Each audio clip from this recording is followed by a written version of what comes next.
Welcome to a new video. This time again we look at TanStack Table, but now we do changes. So what I think was quite useful is to allow direct edits in the table. So of course you could do a link somewhere in here and then you go to a form page and do the changes there. But I think it's cool to stay at the table and also allow multiple row edits. So what I came up with is this edit button here. And if we click it, these two fields I allow to actually change are now inputs, so we can change them here. And we can also, if we click this X, we can discard our changes. But if we really want to change it, so let's do a 9 in here, this should be 11, for example. Also, we want to change this route. This is now 69 and 5,5. And then we click save and we see everything here is changed and actually written to the database. The data was actually refetched from the background. And yeah, this is it. Have fun with the video. So let's start by adding a button here on the right side that shows an edit or allows to edit the row you're clicking on. So let's go to the invoice route and not API,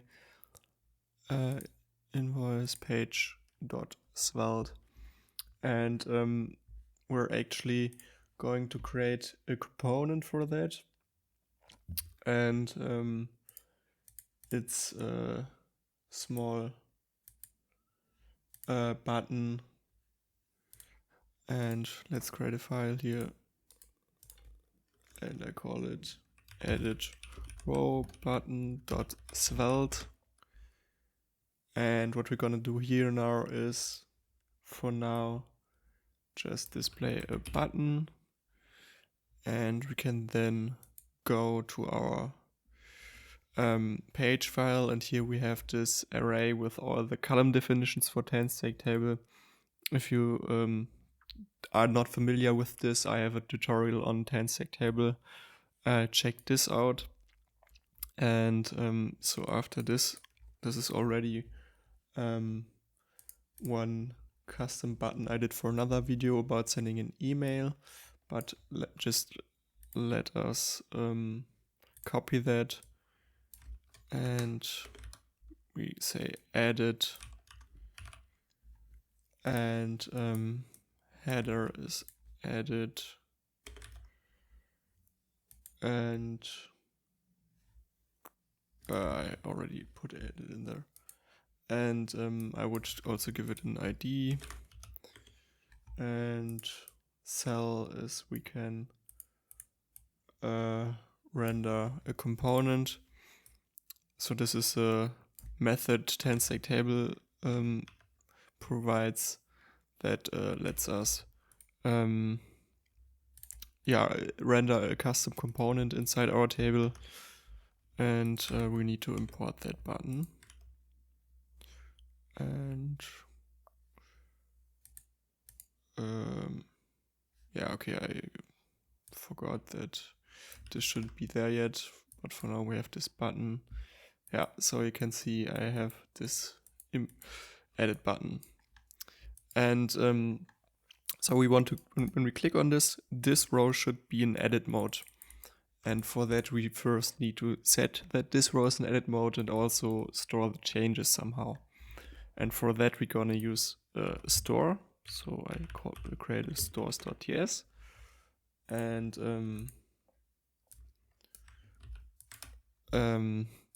so we import writable store, and I call that row changes. And this is a type of key number invoice. Invoice is the type of the table data, so this is basically an invoice. And we store each object of the invoice indexed by the ID of the row. So I have this database ID here. So if I put this in edit mode, we should get the whole initial object in there indexed by its ID. And so when we go back to our button, we can create a script TypeScript, and what we're gonna do is we import our store and then say if this current one, so we need to know which is the actual current ID, so we need to pass the current row, the invoice, into this component, and also to track if this is an edit mode, and so have a function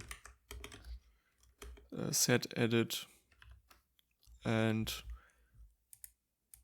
now we can check if we are in edit mode, we don't get the edit button, the cancel button, and otherwise we do the normal button, and here we call our function. Yeah, okay, so TypeScript, I don't know why, but I can't import TS extension stuff in here. For that I went ahead and go to my TS config and added these two rules.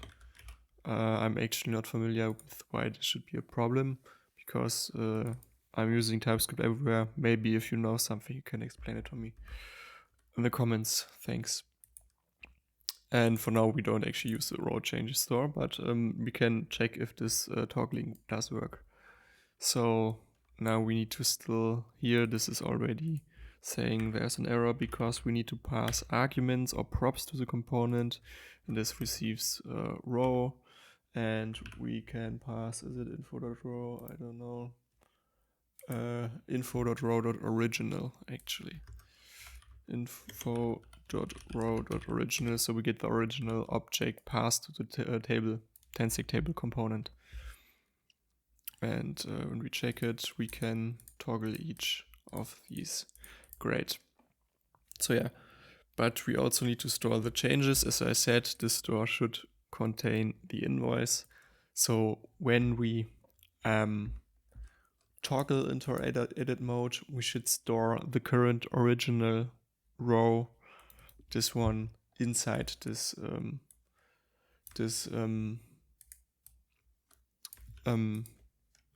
store. So we also in the other case where if we cancel out of the edit mode, we basically discard our changes. We want to delete our entry here. So remember, this is an object of many changes indexed by its ID. So first create a new object from the current state. Actually, I don't know even if this is needed to copy this. I'm not sure, but I'm doing it here. And so if this value is false, so we discard, and ID is in current state, we delete it. Otherwise, we're going to append a new entry with the copy of the row we got passed, and then return the current state. Yeah, so basically if we now click in here, let's say actually we can console.log current state. And yeah, so now we have 3 things in here. Let's make that bigger. It's too big. And if I'm removing one, we only have this one left, 407 here. Okay, this works great. And so the next thing is we actually want to edit something in here. So address, for example, is something we want to edit, and for that I need another component, and this time I call it edit row input dot svelte. And first I'm going to create a type.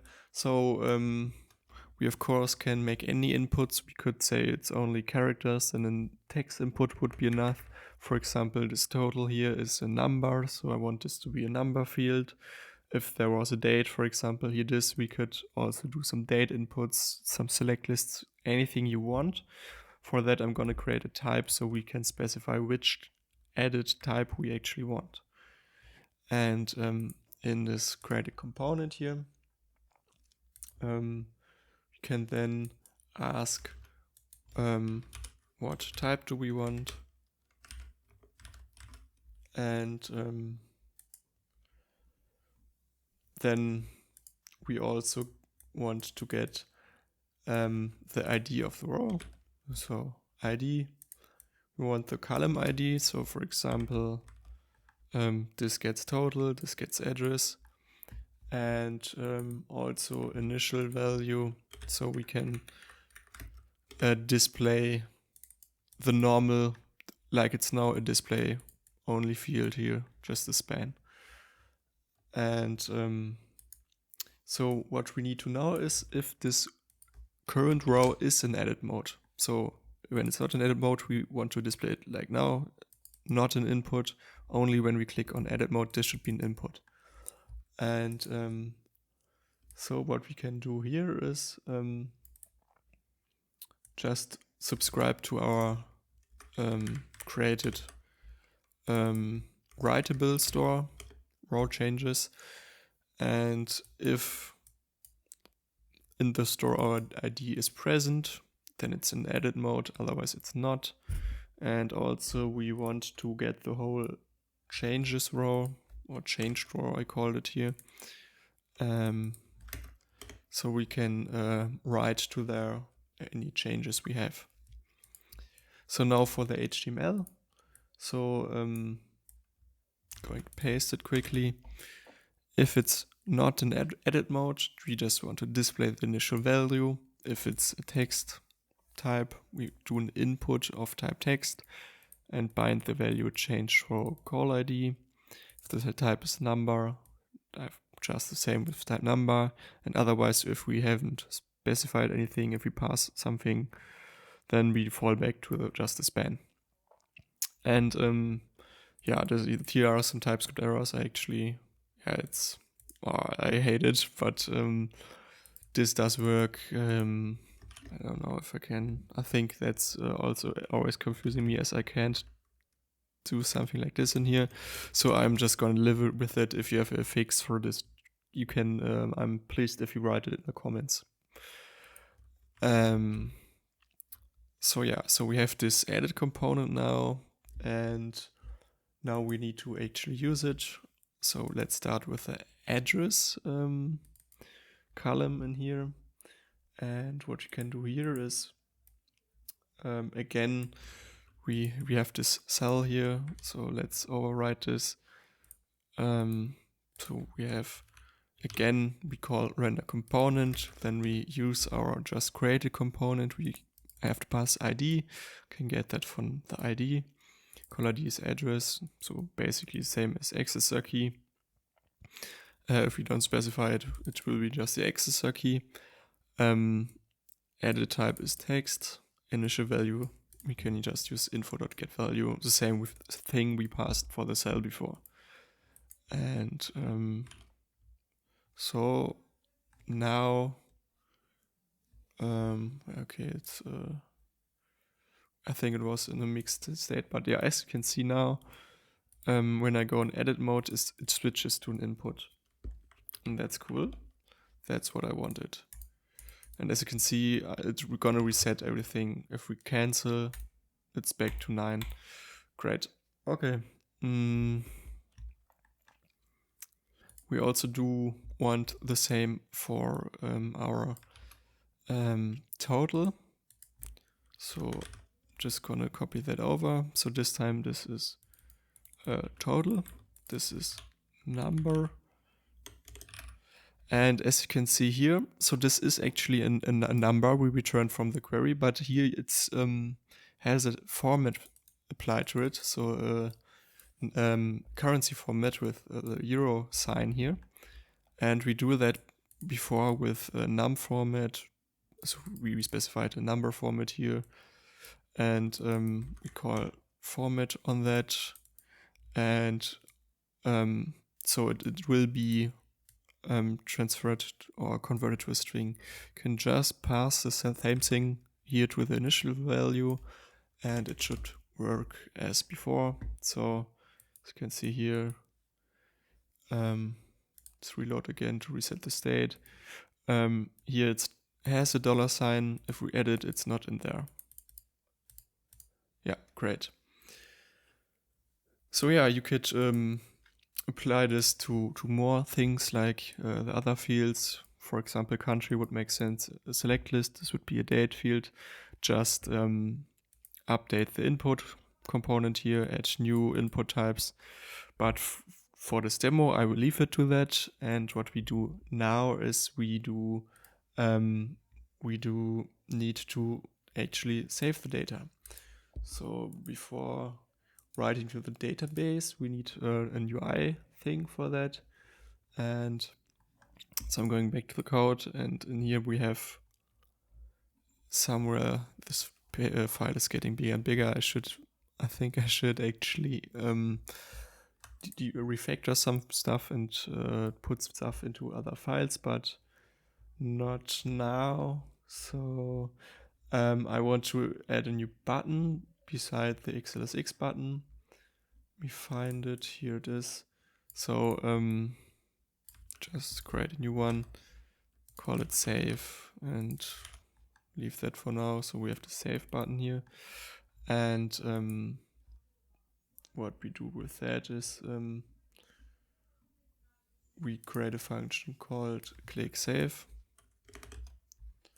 And we, of course, need then to call our server to actually do anything. We need to know what the actual changes are. So we need to subscribe to our store. So row changes, import that. And then we can define a variable to save our changes to. And you can actually type that invoice. And that is an invoice then. No, that's not. That's actually, I don't type this. It's the key value store that has ID and then the invoice. And we don't only store the current changes, we also count the changes. And then we can for now just console.log saving current changes. And so for example, let's do 4 here or 6 and then save. Forgot to use the function, click save, also reload the page, 6 and click save, and we get the object here with a new total. Great. What you notice is when I can still click this when there's nothing in there. That's not good. So we have this counter and we can say disabled is when equals 0. And then I can't click it. Now I can click it. Great. And so now we can actually do the database function, server database index.ts. And in there we can find our invoice functions, get invoices. I would say just below it here we can put a new function. It's fairly simple. Update the table. You can use any other storage you want, of course. I'm using SQLite, and so I do an SQL update.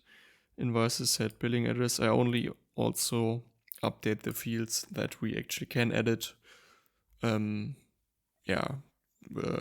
So your users cannot like send anything, play around with the object too much. They could, for example, even though we don't allow changing country for now, they could, of course, because it's client-side JavaScript, send a request on their self with any object. So only allow to update these two fields. The users actually are allowed to update. And so we have this database function now. So we need to do an API endpoint that actually does this logic. Invoices here. So I have already a route with the specific IDs because we want to save multiple changes in one request. We do next to that save changes endpoint, and again plus server.ts, and in here I'm going to copy that. So what we do here is we do a post handler, and because I have this whole from another video unauthorized checks, only a logged in user with admin can do this, and then we get the JSON. What I didn't do here in the example, because yeah, it's just a simple demo, but you should also actually type check the JSON you receive. There are modules like Sort that work very good with TypeScript, where you can define a schema and say, yeah, the object should match that schema. So as the user could send anything to this endpoint, we want to make sure that it matches our invoices. But I'm skipping this for now in this tutorial, and I do a try catch and loop over every entry in the object and log it in here, call our update invoice method. If we have an error, we return false error status 500, otherwise we just return OK. And now we need to actually call this in our click save method. So let's go to our function. So what we simply do here is just do a fetch /API. Also we can move that. Changes, method is post, headers we send a JSON, on the body we JSON stringify our current changes. We write the JSON. If it's not okay, we alert. Also actually we should do a try catch around this, because it could also just fail.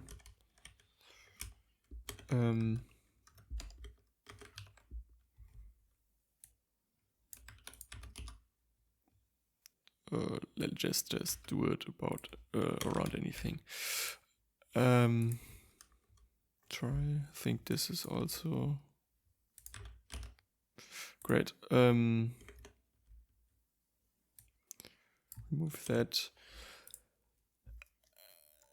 I would also recommend not using alert, but a nice UI component, a badge notification, something like that. And so otherwise we saved our changes. So let's try it out. Reload the page here, and here we are porting Naku 9, so let's make it 10. Save our changes. Save our changes, no? Yeah, so can actually look at the network. So we actually send, it's okay. So if we reload, it is actually 10 now, but we have actually 0 feedback. So what we need to still do here is I create a method here called reset table changes, and it just sets the store to an empty object like the initial state, and afterwards we can just call it reset table changes, import it, and let's try again. It's now up to 11, and we jump out. Actually, this doesn't reset. Why doesn't this reset? Oh, I have a bug. I need to fix it. But you can also see that this is not 11. But if I refresh, it is 11 actually. So what we also need to do is we need to refetch our data and reset the table. So for that, we first say to our load function, so we get the table data from our page.server.ts, we get the invoices, return them. We use depends in here to tell so we can reset this exact load function. And we're gonna copy that identifier. So this is any string you can use. Actually it makes more sense actually if we say load. It's the invoice page and the load handler here. And we can then go into this page. And after this call, we can say we want to invalidate our data because we changed it in the background. And we want to show the changes. And pass our key in here. So Svelte now actually knows what to do. Knows that it has to refetch this load function. And we still need to update the state of the table. So we have this options writable, and in there we have every settings and also the data. So we just put in there the updated data. So let's reload and see if we go to 12, this now works. It does work. And also this resets now. Okay, great. So also this should be 4, 5. Voila. Great. So this does actually work. And also great how easy it is to just refetch the data. So yeah, this is basically it. I hope this helped out. If you have any questions, let me know in the comments or any suggestions. Thanks for tuning in. Enjoy your day. See you in the next video. Bye.